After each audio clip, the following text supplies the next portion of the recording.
제주도 공연을 우여곡절 끝에 어쨌든 정리를 하고 결론은 돈을 못 벌었습니다. 마이너스였고 몇 천만 원 손해보고 들어왔죠. 한 4, 5천 정도 손해봤을 거예요. 표는 많이 팔리고 계속 뭐 관객들은 계속 꽉꽉 거의 차는데 객단가가 안 맞아서 결과적으로는 재미를 못 봤어요. 그냥 레퍼런스를 쌓았다는 그런 만족감 하나밖에는 없었거든요. 그래서 어쨌든 짐들을 바리바리 싸가지고 정리를 해왔습니다. 그래서 북경으로 다시 들어옵니다. 제가 지금 여러분들한테 제 인생설을 푸는 데는 사실은 부족함이 굉장히 많아요. 왜냐면 여러분들 아시다시피 제가 지금 20년 중국 생활을 어떻게 몇 시간 안에 제 그 파란만장한 얘기를 다 하겠습니까? 그리고 뭐 하다 보면 뭐 맨날 뭐 고생했다 힘들다 이런 얘기만 제가 말할 수밖에 없는데 평범한 얘기는 제가 얘기할 수가 없는 거잖아요. 그죠? 여러분들이 들어도 흥미롭지도 않고. 그러니까 제가 지금 썰 푸는 거에 대해서 나머지 부분은 굉장히 안정적으로 돈도 벌고 잘 살았다. 그렇게 생각하시면 됩니다. 그리고 뭐 누가 도와주는 사람 없잖아요. 그러니까 제가 기본적으로 운영도 하고 애들 월급도 주고 또 생활도 하고 저금도 할 수 있는 그런 상황까지는 그 늘 유지하고 있었는데 이런 험난한 일들이 있었다. 나머지는 그냥 평범하게 거기서 나름대로 자리도 잡고 살았다 이렇게 이해를 해주시면 되고요. 그래서 이제 북경에 들어왔으니까 그 친구들도 6개월 동안 이제 외국에 나갔다 왔으니까 많이 지쳤죠. 사실은 지쳤고 다들 뭐 고향 앞으로 가고 싶어 하고 그러니까 돈들도 이제 자기네들도 웬만큼은 챙겼고 그러니까 중국 다시 간다고 하니까 좋아하던가요? 좋아하지. 좋아. 왜 좋아해요? 그 말씀드렸잖아요. 금방대로. 예, 그래서 고향도 가고 싶고 또 지치기도 하고 외국 생활이라는 게 뭐 물론 거기 있으면서 제가 뭐 나름대로 관광도 시켜주고 그랬지만 뭐 그래봐야 제주도고 또 그 친구들이 제일 가고 싶어 하는 데가 사실은 서울이에요. 근데 못 가잖아요. 비자가 서울 갈 수 있는 비자가 아니니까 그 제한이 딱 정해져 있으니까. 그러고 근데 있으면서 또 굉장히 불안했던 게 뭐냐면 애들이 없어지는 거에 대한 불안감은 지울 수가 없어요. 물론 여권을 우리가 회수를 해서 우리가 보관을 하지만 튀는 놈들이 그거 생각하고 튑니까? 그냥 잠수 타는 거죠. 그냥 오버스테이 하는 거죠. 그러니까 이제 그런 불편함도 있었고 근데 애들 마침 다행히 그런 그 실종 사건은 없었어요. 그래가지고 어쨌든 6개월을 마치고 들어왔고 또 이제 오니까 또 자기네들도 고향 가고 싶어 하고 근데 뭐 중국 생활 해보신 분들은 아시겠지만 그 설날하고 추석 때는 아주 그냥 무조건 갑니다, 걔네들은. 뭐 진짜 뭐 안 가면 죽는 줄 알아요. 그러니까 뭐 돈을 벌었든 못 벌었든 하여튼 무조건 고향 앞으로 가요. 그게 참 희한하더라고요. 약간 그런 귀소 본능이 우리나라는 좀 틀려요. 그래서 이제 오자마자 걔네들은 다 이제 고향 가서 갔다 오겠다고 그래서 결과적으로 한 달 정도 휴가를 줍니다. 그래서 갔다 와서 다음 단계를 한번 얘기해 보자. 그렇게 하고 이제 보냈고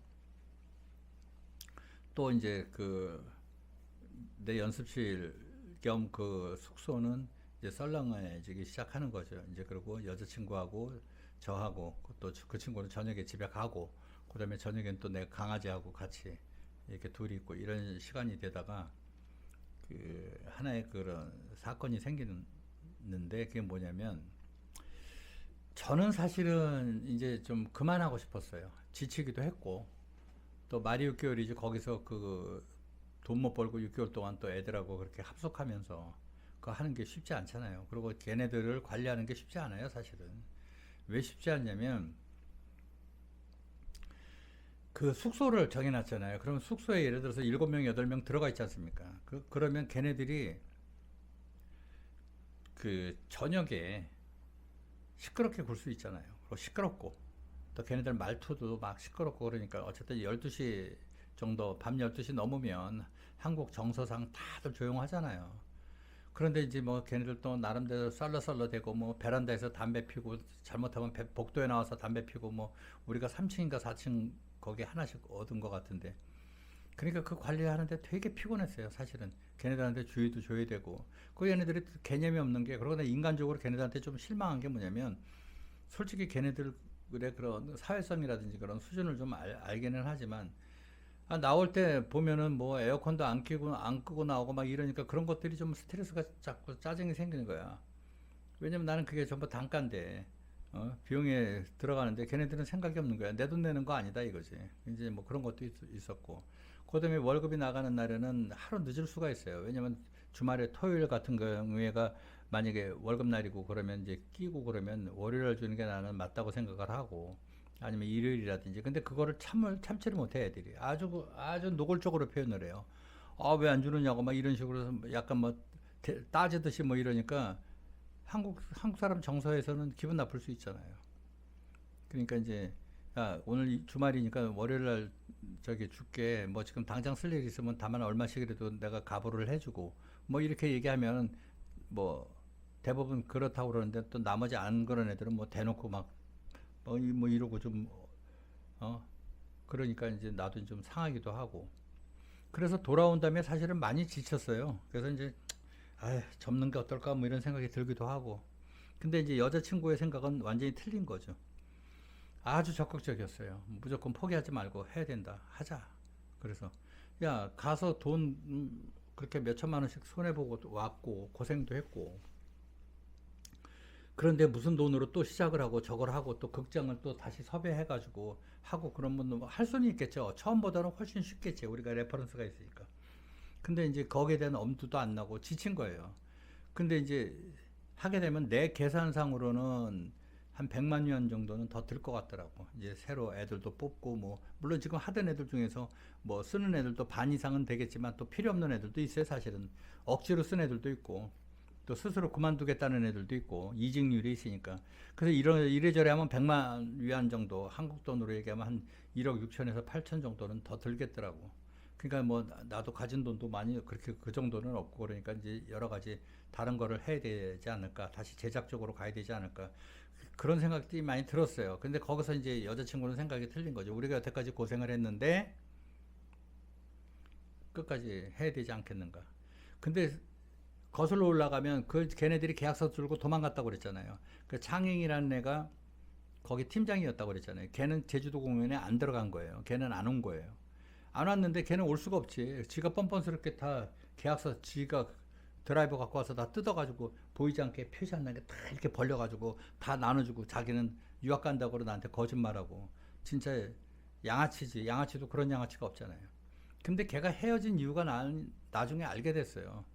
뭐냐면 우리 팬클럽이 있었어요. 그 무대 쓰는 애들이 팬클럽이 그때 한 4천 명인가 정도 됐었어요. 4천 명인가 하여튼 그랬는데 팬클럽 회장 기집애가 있었어요. 좀 등치도 크고 얼굴 인물은 괜찮은데 좀 등치가 커. 내 스타일은 아니야. 근데 걔랑 그 창잉하고 붙은 거야. 팬클럽 회장하고 그 우리 팀장하고 연애짓을 한 거야. 그렇게 해가지고 지네 둘이서 나가가지고 골 때리는 일이 뭔지 아세요? 그 경쟁회사 갔다고 그랬잖아요. 경쟁회사 가고 나서 거기서 잘렸다고 그랬잖아. 그러고 나서 어느 정도 시간이 지났는데 나는 이제 꿀꿀하게 있는 동안에 우리 내 여자친구가 그 밑에 회원들이 많았다고 그러잖아요. 밑에 사람들이. 근데 그 중에 한 사람이 우리 공연을 보고 다니고 그랬는데 걔가 지방에서 그 남방 쪽에서 우리 공연을 한다는 얘기를 우리한테 전해준 거야. 아주 웃긴 얘기잖아요, 그게. 그럼 뭔 소리야? 어디 뭐 또 카피 회사가 생긴 거야? 그랬더니 알고 보니까 이 창희란 놈이 거기 가서 공연을 하고 앉아 있는 거예요. 그거 애들 몇 명 데리고. 내가 2기를 키우긴 했거든요. 근데 중간에 2기에 한 반 정도 배운 애들하고 그 팬클럽 회장하고 지네들하고 어디 회사하고 계약을 해가지고 그렇게 해서 뭐 5회 공연인가 10회 공연인가 거기서 하고 앉았더라고. 그래서 그거를 저기 뭐 영상을 찍어서 나한테 보내준 적이 있어요. 그 동네에서 자기가 뭐 예를 들어서 상해면 상해에서 좀 떨어진 그런 데에서 공연을 하고 있는데 자기는 집이 가까우니까 공연 보고 영상을 찍어준다고 해서 그 증거 자료를 해서 우리는 또 고소하려고 괘씸하니까. 근데 우리 그 공연을 본 사람이 찍은 거거든요. 내 이제 여자친구 친구인데 군대 이제 저기 동기인데 걔가 그러는 거야. 우리 공연하고는 완전 질이 틀리다는 거야. 우리 공연은 30초에 한 번씩 빵빵 터지는데 걔네들은 어색하게 짝이 없다. 그렇게 하는 거예요. 퀄리티가 그냥 푹 떨어지는 게 아니라 훅 떨어지는 거지. 그래가지고 근데 그런 일도 있었어요. 그래서 고사할까 말까 그러다가 그만뒀는데 걔도 그거 이상으로 못했어요. 왜냐면 지가 단원으로 했을 때랑 감독 입장에서 그걸 모두 세팅하는 거하고 또 틀린 얘기지. 그러니까 이제 그게 쉽지 않다. 근데 우리 공연이 코너가 8개면 걔네들은 한 3개 정도 하는 거예요. 3개 정도. 소품 구하고 간단하게 소품 별로 없이 할 수 있는 거. 그런 거 3개 정도 해서 그냥 그 걔네들 회사 무슨 행사할 때 잠깐 해주고 빠지고 뭐 이런 식으로 공연을 했던 거예요.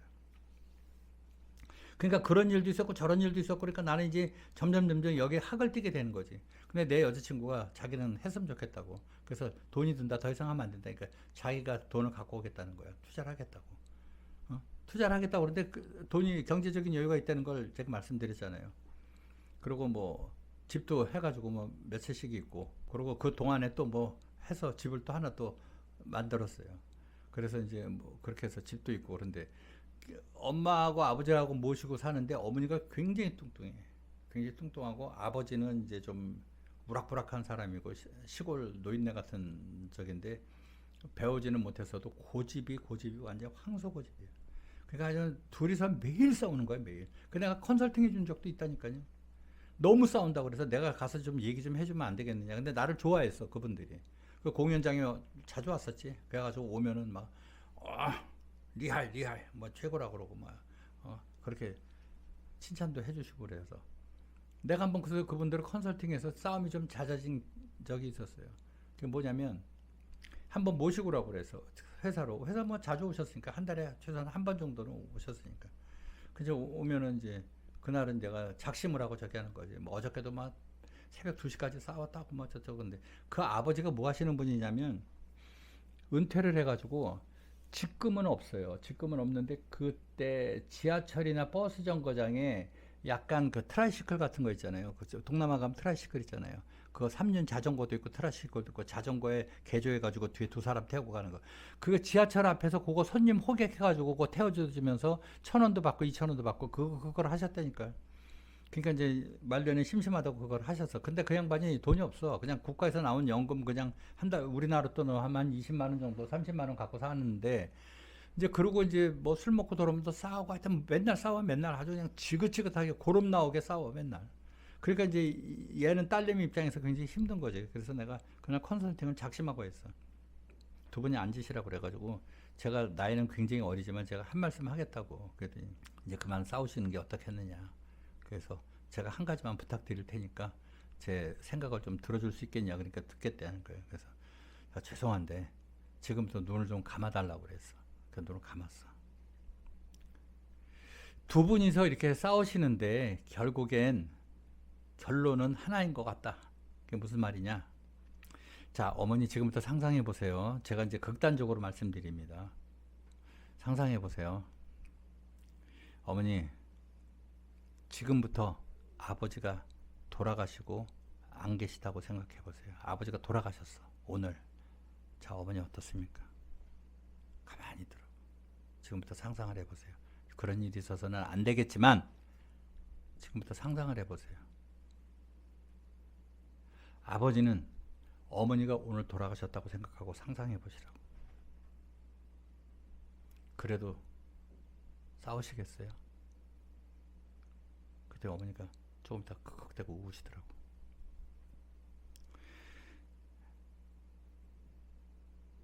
그렇게 별거 아닌 거 가지고 매일 싸우시는데 두 분 중에 한 분이 안 계시면 평생을 남은 인생을 어떤 분이 먼저 가실지 모르지만 평생을 후회하실 거라고.